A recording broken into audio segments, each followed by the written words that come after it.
শঙ্কর একেবারে অজপাড়া গায়ের ছেলে। এইবার সে সবে এফএ পাশ দিয়ে গ্রামে বসেছে। কাজের মধ্যে সকালে বন্ধু বান্ধবের বাড়িতে গিয়ে আড্ডা দেওয়া, দুপুরে আহার আনতে লম্বা ঘুম, বিকেলে পালঘাটের পাওরে মাছ ধরতে যাওয়া। সারা বৈশাখ এইভাবে কাটাবার পরে একদিন তার মা ডেকে বললেন, শোন, একটা কথা বলি শঙ্কর, তোর বাবার শরীর ভালো নয়। এ অবস্থায় আর তোর পড়াশোনা হবে কি করে? কে খরচ দেবে?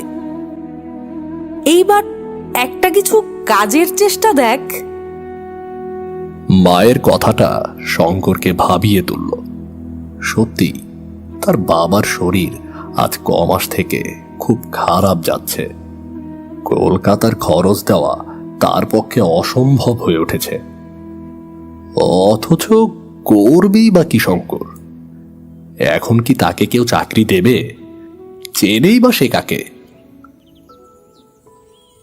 আমরা যে সময়ের কথা বলছি, ইউরোপের মহাযুদ্ধ বাঁধতে তখনও 5 বছর দেরি। 1909 সালের কথা।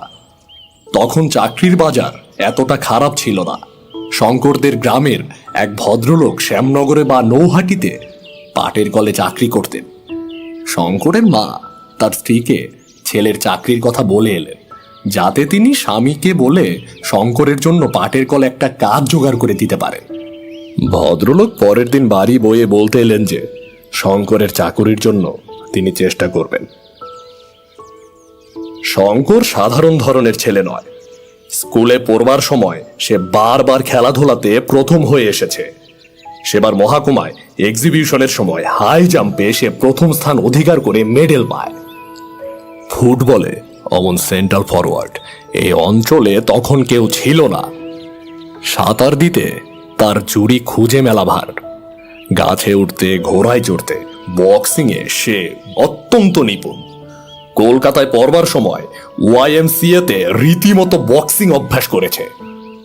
এসব কারণে পরীক্ষায় সে তত ভালো করতে পারেনি। দ্বিতীয় বিভাগে উত্তীর্ণ হয়েছিল। কিন্তু তার একটি বিষয়ে অদ্ভুত জ্ঞান ছিল। তার বাতিক ছিল যত রাজ্যের ম্যাপ ঘাটা এবং বড় বড় ভূগোলের বই পড়া। ভূগোলের অঙ্ক কষতে সে খুব মজবুত। আমাদের দেশের আকাশে যেসব নক্ষত্র মণ্ডল ওঠে তা সে প্রায় সবই চেনে। ওই যে ওটা কালপুরুষ, ওটা সপ্তর্ষি, ওটা ক্যাসিওপিয়া, ওটা বৃশ্চিক, কোন মাসে কোনটা ওঠে, কোন দিক দিয়ে ওঠে, সব ওর নখদর্পণে। আকাশের দিকে চেয়ে তখনই বলে দেবে। আমাদের দেশের বেশিরভাগ ছেলে এসব জানে না, এ কথা নিঃসন্দেহে বলা যেতে পারে। এবার পরীক্ষা দিয়ে কলকাতা থেকে আসবার সময় সে একরাশ ওইসব বই কিনে এনেছে। নির্জনে বসে প্রায় পড়ে, আর কিভাবে ওই জানে। তারপর এলো তার বাবার অসুখ, সংসারের দারিদ্রতা এবং সঙ্গে সঙ্গে মায়ের মুখে পাটকলে চাকরি নেওয়ার জন্য অনুরোধ। কি করবে সে? সে নিতান্ত নিরুপায়। মা বাবার মলিন মুখ সে দেখতে পারবে না। অগত্যা তাকে পাটের কলেই চাকরি নিতে হবে। কিন্তু জীবনের স্বপ্ন তাহলে ভেঙে যাবে, তাও সে যে না বোঝে এমন নয়। ফুটবলের নাম করা সেন্টার ফরওয়ার্ড, জেলার হাই জাম্প চ্যাম্পিয়ন, নামজাদা সাঁতারু শঙ্কর হবে কিনা শেষে পাটের কলের বাবু। নিকেলের বাইরের আকারের কৌটোতে খাবার কি পান নিয়ে ঝাড়ন পকেটে করে তাকে সকালে ভোর বাজতেই ছুটতে হবে কলে। আবার 12টার সময় এসে দুটো খেয়ে নিয়েই আবার রওনা। ওদিকে সেই 6টায় ভো বাজলে ছুটি। তার তরুণ তাজা মনের কথা ভাবতেই পারে না। ভাবতে গেলেই তার সারা দেহ মন বিদ্রোহী হয়ে ওঠে। রেসের ঘোড়া কিনা শেষকালে শ্যাকরা গাড়ি টানতে যাবে। সন্ধ্যার বেশি দেরি নেই। নদীর ঘাটে নির্জনে বসে বসে শঙ্কর এইসব কথা ভাবছিল। তার মন উড়ে যেতে চায় পৃথিবীর দূর দূর দেশে। শত দুঃসাহসিক কাজের মাঝখানে লিভিংস্টোন, স্ট্যানেলির মতো, Harry Johnston, Marco Polo, Robinson ক্রুসোর মতো। এর জন্যে ছেলেবেলা থেকে সে নিজেকে তৈরি করেছে। যদিও এ কথা ভেবে দেখেনি অন্য দেশের ছেলেদের পক্ষে যা ঘটতে পারে বাঙালি ছেলের পক্ষে তা ঘটা একরকম অসম্ভব। তারা তৈরি হয়েছে কেরানি, স্কুল মাস্টার, ডাক্তার বা উকিল হবার জন্য। অজ্ঞাত অঞ্চলের অজ্ঞাত পথে পাড়ি দেওয়ার আশা তাদের পক্ষে নিতান্তই দুরাশা। প্রদীপের মৃদু আলোয় সেদিন রাতে সে ওয়েস্টমার্কের বড় ভূগোলের বইখানা খুলে পড়তে বসল। সেই বইখানার একটা জায়গা তাকে বড় মুগ্ধ করে। সেটা হচ্ছে প্রসিদ্ধ জার্মান পর্যটক অ্যান্টন হাউটমান লিখিত আফ্রিকার একটা বড় পর্বত, মাউন্টেন অব দ্য মুন, চাঁদের পাহাড় আরোহণের অদ্ভুত বিবরণ। কতবার সে এটা পড়েছে, পড়বার সময় কতবার ভেবেছে এর হাউটমানের মতো সেও একদিন যাবে মাউন্টেন অব দ্য মুন জয় করতে। স্বপ্ন, সত্যিকার চাঁদের পাহাড় দূরের জিনিসই চিরকাল। চাঁদের পাহাড় বুঝি পৃথিবীতে নামে। সেই রাতে অদ্ভুত একটা স্বপ্ন দেখল সে। চারধারে ঘন বাঁশের জঙ্গল, বুনো হাতির দল মর মর করে বাঁশ ভাঙছে। সে আর কে তার সঙ্গে? দুজন একটা প্রকাণ্ড পাহাড়ে উঠেছে। চারধারের দৃশ্য ঠিক হাউটমানের লেখা মাউন্টেন অব দ্য মুনের দৃশ্যের মতো। সেই ঘন বাঁশবন, সেই পরগাছা ঝোলানো বড় বড় গাছ, নিচে পচা পাতার রাশ, মাঝে মাঝে পাহাড়ের খালি গা, আর দূরে গাছপালার ফাঁকে জ্যোৎস্নায় ধোয়া সব ধবধবে চিরতুষারে ঢাকা পর্বত শিখরটি এক একবার দেখা যাচ্ছে, এক একবার বনের আড়ালে চাপা পড়ছে। পরিষ্কার আকাশে দু একটি তারা এখানে ওখানে। একবার সত্যি যেন সে বুনো হাতির গর্জন শুনতে পেল। সমস্ত বনটা কেঁপে উঠল।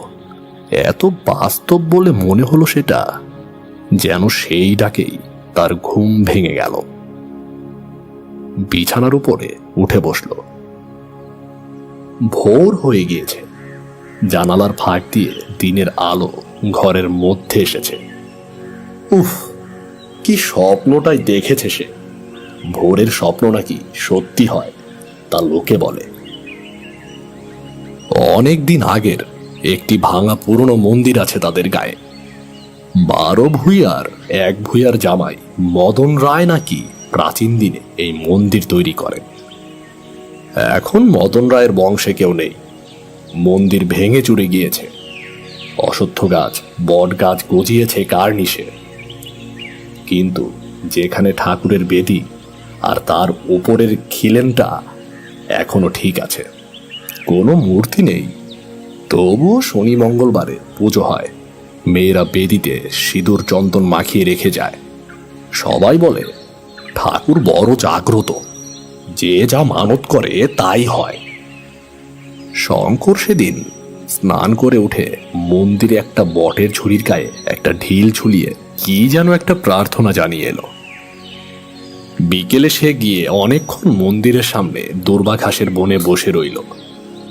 জায়গাটা পাড়ার মধ্যে হলেও বনে ঘেরা। কাছে একটা পৌর বাড়ি। এদের বাড়িতে একটা খুন হয়ে গিয়েছিল শঙ্করের শিশুকালে। সেই থেকে বাড়ির মালিক এই গ্রাম ছেড়ে অন্যত্র বাস করছে। সবাই বলে জায়গাটায় ভূতের ভয়, একা কেউ এদিকে আসতে চায় না। শঙ্করের কিন্তু এই নির্জন মন্দির প্রাঙ্গণের নিরালা বনে চুপ করে বসে থাকতে বড় ভালো লাগে। ওর মনে আজ ভোরের স্বপ্নটা দাগ কেটে বসে গিয়েছে। এই বনের মধ্যে বসে শঙ্করের আবার সেই ছবিটা মনে পড়ল। সেই মরমর করে বাঁশ ঝাড় ভাঙছে বুনো হাতির দল। পাহাড়ের অধিত্যকার নিবিড় বনে লতা পাতার ফাঁকে ফাঁকে অনেক উঁচুতে পর্বতে জ্যোৎস্না পাণ্ডুর তুষারাবৃত শিখর দেশটা যেন কোনো স্বপ্ন রাজ্যের সীমা নির্দেশ করছে। কত স্বপ্ন তো সে দেখেছে জীবনে, অত সুস্পষ্ট ছবি স্বপ্নে সে দেখেনি কখনো। এমন গভীর রেখাপাত করেনি কোনো স্বপ্ন তার মনে। সব মিথ্যে। তাকে যেতে হবে পাটের কলে চাকরি করতে, তাই তার ললাট লিপি নয় কি? কিন্তু মানুষের জীবনে এমন সব অদ্ভুত ঘটনা ঘটে যা উপন্যাসে ঘটাতে গেলে পাঠকেরা বিশ্বাস করতে চাইবে না, হেসেই উড়িয়ে দেবে।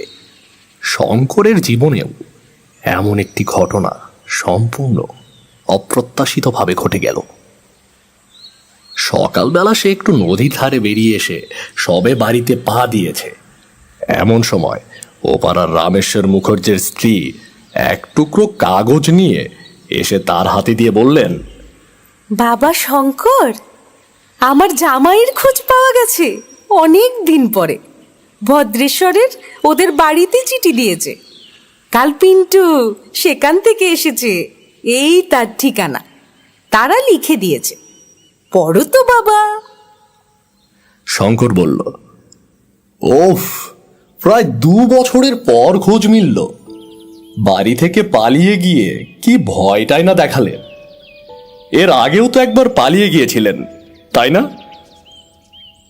তারপর সে কাগজটা খুলল। লেখা আছে, Prasad Das Bandyopadhyay, Uganda railway head office construction department, Mombasa, পূর্ব আফ্রিকা। শঙ্করের হাত থেকে কাগজের টুকরোটা পড়ে গেল।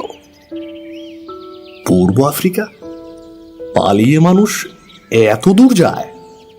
তবে সে জানে ননি বা লালিদির এই স্বামী খুব একরোখা, ডান পিটে ও ভবঘুরে ধরনের। একবার এই গ্রামে তার সঙ্গে শঙ্করের আলাপও হয়েছিল। শঙ্কর তখন এন্ট্রান্স ক্লাসে সবে উঠেছে।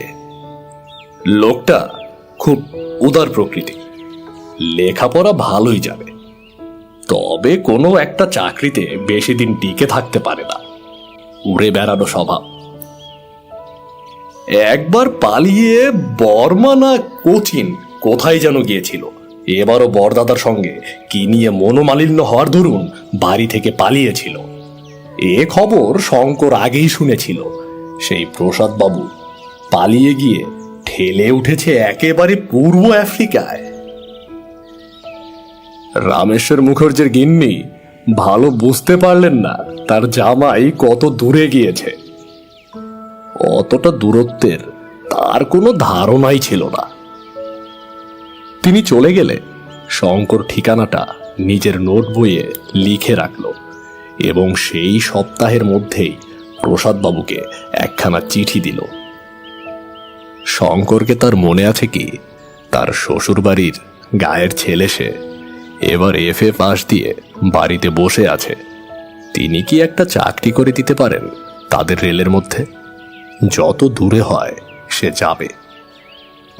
1.5 মাস পরে যখন শঙ্কর প্রায় হতাশ হয়ে পড়েছে চিঠির উত্তর প্রাপ্তি সম্বন্ধে, তখন একখানা খামের চিঠি এলো শঙ্করের নামে। তাতে লেখা আছে, মোম্বাসা, 2 নং পোর্ট স্ট্রিট। প্রিয় শঙ্কর, তোমার পত্র পেয়েছি। তোমাকে আবার খুব মনে আছে। কবজির জোরে তোমার কাছে সেবার হেরে গিয়েছিল, সে কথা ভুলিনি। তুমি আসবে এখানে? চলে এসো। তোমার মতো ছেলে যদি বাইরে না বেরোবে তবে আর কারা বেরোবে? এখানে নতুন রেল তৈরি হচ্ছে, আরো লোক নেবে। যত তাড়াতাড়ি পারো এসো। তোমার কাজ জুটিয়ে দেবার ভার আমি দিচ্ছি। তোমাদের প্রসাদ দাস বন্দ্যোপাধ্যায়। শঙ্করের বাবা চিঠি দেখে খুব খুশি। যৌবনে তিনিও নিজে ছিলেন ডান পিটে ধরনের লোক।